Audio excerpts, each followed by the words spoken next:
महत्त्वाची बातमी समोर येते। घाटकोपर होर्डिंग दुर्घटना प्रकरणातली ही अपडेट आहे।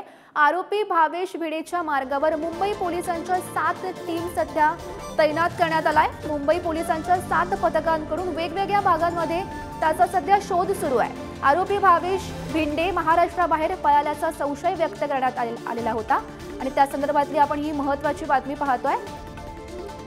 आणि घाटकोपर होर्डिंग दुर्घटना प्रकरणातली ही मोठी अपडेट। आरोपी भावेश भिंडेच्या मार्गावर मुंबई पोलिसांच्या 7 टीम सध्या तैनात असल्याची माहिती मिळते आणि मुंबई पोलिसांच्या 7 पथकांकडून वेगवेगळ्या भागांमध्ये त्याचा सध्या शोध सुद्धा सुरू आहे।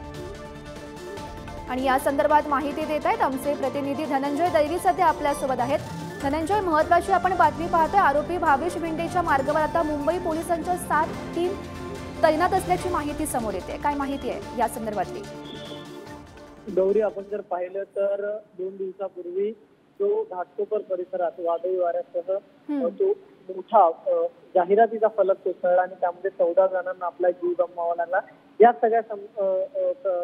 सगळ्या प्रसंगी मुंबई पोलिसांनी भावेश भिंडे याच्यावर गुन्हा दाखल केला आणि इगो मीडियावर जो आहे तो गुन्हा दाखल केला। या सगळ्या प्रकरणात आपण जर पाहिलं तर भावेश भिंडे हा फरार असल्याचं देखील समजत होता आणि आता यात त्याचा तपास घेण्यासाठी मुंबई पोलिसांकडून विशेष अशा 7 टीम ज्या आहेत त्या तयार करण्यात आल्या आणि आरोपीच्या मागावर जे आहेत ते या 7 टीम भावेश भिंडेचा शोध घेत आहेत। आपण जर पाहिलं तर वेगवेगळ्या भागात त्याचा शोध सध्या मुंबई पोलीस घेत आहे। मात्र अशी देखील माहिती मिळते की हा आरोपी जो आहे तो महाराष्ट्राबाहेर पळाला असल्याचा संशय जो आहे तो देखील व्यक्त केला जातो।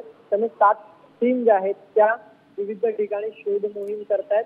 भावेश भिंडे याच्यावर सदोष मनुष्यवधाचा गुन्हा जो आहे तो देखील दाखल करण्यात आलेला आहे। त्यामुळे आता मुंबई पोलिसांची 7 टीम जी आहे ती भावेश भिंडेचा शोध घेताना आपल्याला पाहायला मिळते।